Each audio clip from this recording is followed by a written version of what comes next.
Hello, എല്ലാവർക്കും നമസ്കാരം. ഇന്ന് വളരെ സ്പെഷ്യലായിട്ടുള്ള റെഡ് വൈൻ നയാസിനമൈഡ് സോപ്പാണ് ഉണ്ടാക്കാൻ പോകുന്നത്. അതിനായിട്ട് നമുക്ക് ആൽമണ്ട് ഓയിൽ വേണം, ജോജോബ ഓയിൽ വേണം, അതുപോലെ തന്നെ ഗ്രേപ്പ് സീഡ് ഓയിൽ വേണം.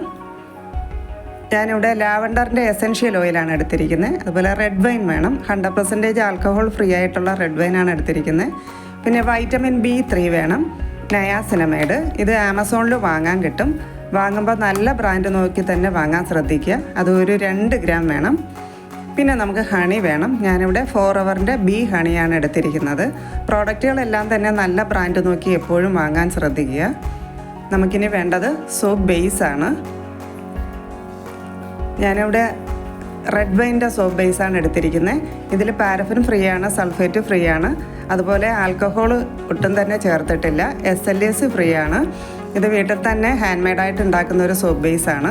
ഞാനിന്ന് 2 സോപ്പാണ് ഉണ്ടാക്കാൻ പോകുന്നത്. അപ്പോൾ ഒരു 200-210 ഗ്രാമോളം നമുക്കതിൽ നിന്ന് മുറിച്ചെടുക്കാം. അതിൻ്റെ വെയിറ്റ് ഒന്ന് നോക്കാം, എത്ര ഉണ്ടെന്ന് നോക്കാനായിട്ട്.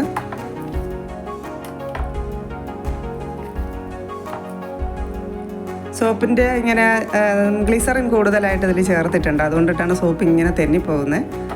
ഇത്തിരി കൂടുതലുണ്ട്, എന്നാലും കുഴപ്പമില്ല. നമുക്കത് ചെറിയ കഷ്ണങ്ങളായിട്ട് ഇനി മുറിച്ചെടുക്കാം.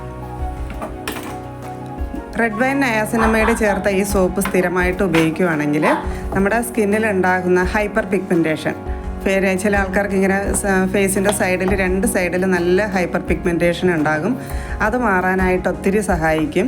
അതുപോലെ തന്നെ നമ്മളെ ഫേസിലുള്ള ഫൈലൈൻസ്, വ്രിങ്കിൾസ്, ആൻറ്റി ഏജിനിങ് അങ്ങനെയുള്ള പ്രശ്നങ്ങൾക്കെല്ലാം ഒത്തിരി ഹെൽപ്പായിട്ടുള്ളൊരു സോപ്പാണ് കേട്ടോ നമ്മുടെ നയാസിനമൈഡ് റെഡ് വൈൻ സോപ്പ്. ഇത് ഒരു ദിവസം അല്ലെങ്കിൽ ഒരാഴ്ച യൂസ് ചെയ്താലൊന്നും ആർക്കും ഒരു റിസൾട്ടും അറിയാൻ പറ്റത്തില്ല.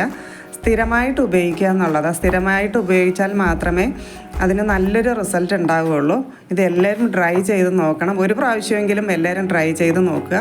1 മാസം യൂസ് ചെയ്യുമ്പോൾ തന്നെ നമുക്ക് തന്നെ അതിൻ്റെ ഒരു നല്ലൊരു വ്യത്യാസം അറിയാൻ പറ്റും.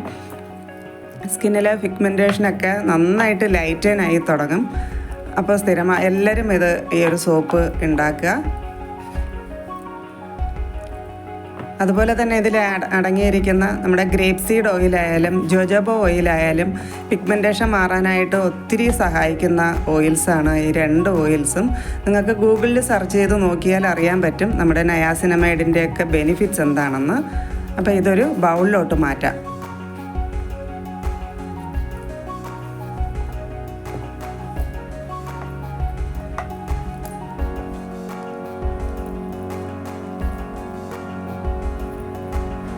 നമുക്കതിനെ മെൽറ്റ് ചെയ്യാനായിട്ട് വെക്കാം.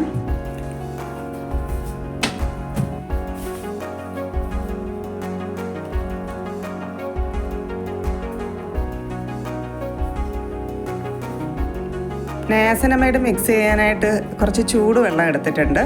അത് ഡയറക്റ്റ് ബേസിലോട്ട് ചേർക്കരുത്, അത് മെൽറ്റ് ആകത്തില്ല, പെട്ടെന്ന് കട്ട പിടിച്ചു പോകും. അതുകൊണ്ട് കുറച്ച് ചെറിയ ചൂടുവെള്ളത്തിലോട്ട് ഒരു 10 ml മതിയാവും ഒഴിച്ചിട്ട് നന്നായിട്ട് മിക്സ് ചെയ്യുക. നന്നായിട്ട് മിക്സ് ആകുമ്പോൾ അത് നല്ലൊരു ക്ലിയർ സൊല്യൂഷനായിട്ട് കിട്ടും.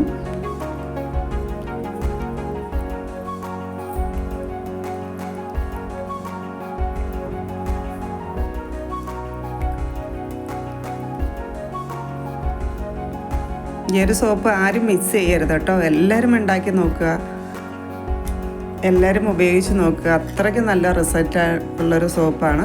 നമ്മുടെ സോപ്പ് ബേസ് ഏകദേശം മെൽറ്റായി തുടങ്ങി. നമ്മുടെ സോപ്പ് ബേസ് മെൽറ്റായിട്ടുണ്ട്. ഇതിലോട്ട് ബാക്കിയുള്ള ഇൻഗ്രീഡിയൻസ് നമുക്ക് ആഡ് ചെയ്യാം. ബദാം ഓയിലാണ് എടുത്തിരിക്കുന്നത്. ബദാം ഓയിൽ ഒരു 5 ml മതി.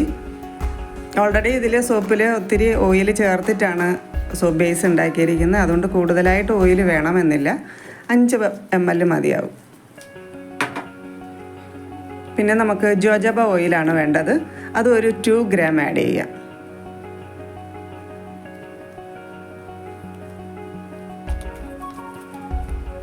ഗ്രേപ്പ് സീഡ് ഓയിലും ഒരു 2 ഗ്രാം ആഡ് ചെയ്യാം.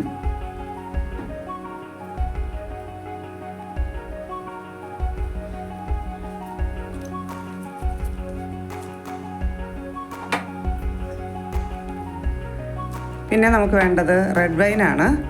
റെഡ് വൈൻ ഞാനിവിടെ ഒരു 10 ഗ്രാം എടുത്തിട്ടുണ്ട്. അതിൽ കൂടുതൽ ചേർക്കരുത്. കൂടുതൽ ചേർത്താൽ സോപ്പിനൊരു കട്ടി ഉണ്ടാകില്ല. ഓയിലായാലും നമ്മൾ അതിൽ ആഡ് ചെയ്യുന്ന ഇൻഗ്രീഡിയൻസ് ആയാലും അധികമാകാൻ പാടില്ല. അതുപോലെ നമ്മൾ 2 സോപ്പ് മാത്രമാണ് ഇവിടെ ഉണ്ടാക്കുന്നത്. അപ്പം ഞാനിവിടെ ഒരു 10 ഗ്രാമാണ് എടുത്തിരിക്കുന്നത്. ഒരു 5 ഗ്രാം ഹണി കൂടെ ചേർക്കാം. എന്നിട്ട് നന്നായിട്ട് മിക്സ് ചെയ്ത് കൊടുക്കുക.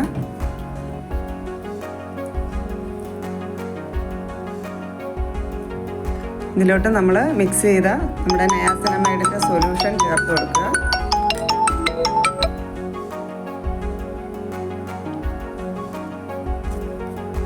ഇനി നമുക്ക് വേണ്ടത് ലാവൻഡറിൻ്റെ എസൻഷ്യൽ ഓയിലാണ്.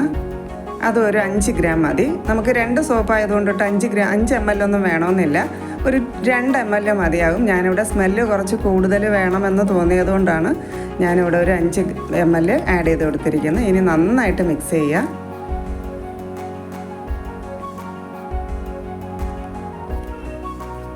ഇനി നമുക്കത് മോൾഡിലോട്ട് മാറ്റാം. മോൾഡ് എപ്പോഴും സാനിറ്റൈസ് ചെയ്തിട്ടുണ്ടായിരിക്കണം. ഈ സോപ്പ് ആർക്കെങ്കിലും ആവശ്യമുണ്ടെങ്കിൽ ഞാൻ എൻ്റെ കോൺടാക്റ്റ് നമ്പർ കൊടുത്തിരിക്കാം. അതിലോട്ട് കോൺടാക്റ്റ് ചെയ്താൽ മതി. സാനിറ്റൈസറായിട്ട് യൂസ് ചെയ്യുന്നത് നമ്മൾ റബ്ബിംഗ് ആൽക്കഹോളാണ് സ്പ്രേ ചെയ്യുന്നത്, അല്ലാണ്ട് സാധാരണ സാനിറ്റൈസർ അല്ല. ഇതിൻ്റെ സോപ്പിൻ്റെ മേളിലുള്ളൊരു പതയുണ്ട്. അത് മാറാനായിട്ട് വേണമെങ്കിൽ റബ്ബിംഗ് ആൽക്കഹോൾ സ്പ്രേ ചെയ്യാം. ഞാൻ റബ്ബിംഗ് ആൽക്കഹോൾ സ്പ്രേ ചെയ്യാറില്ല. ഒരു സ്റ്റിക്ക് എടുത്തിട്ട് അതിൻ്റെ മേളിലുള്ള പത പതിയെ മാറ്റി കൊടുക്കുകയാണ് ചെയ്യുന്നത്.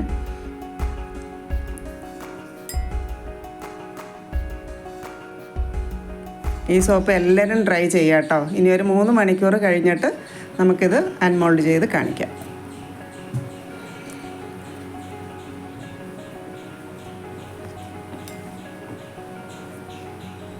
ഇപ്പോൾ ഒരു 3 മണിക്കൂറായിട്ടുണ്ട്. അപ്പോൾ നന്നായിട്ട് കട്ടിയായിട്ടുണ്ട്. ഇൻഗ്രീഡിയൻസ് അധികമാകാതെ എപ്പോഴും ശ്രദ്ധിക്കുക. അത് പൗഡർ ആയാലും ജ്യൂസ് ആയാലും എപ്പോഴും ശ്രദ്ധിക്കുക. ഇപ്പം ഈ സോപ്പിന് നല്ല കട്ടിയാണ്. അപ്പോൾ എല്ലാവരും ട്രൈ ചെയ്യുക.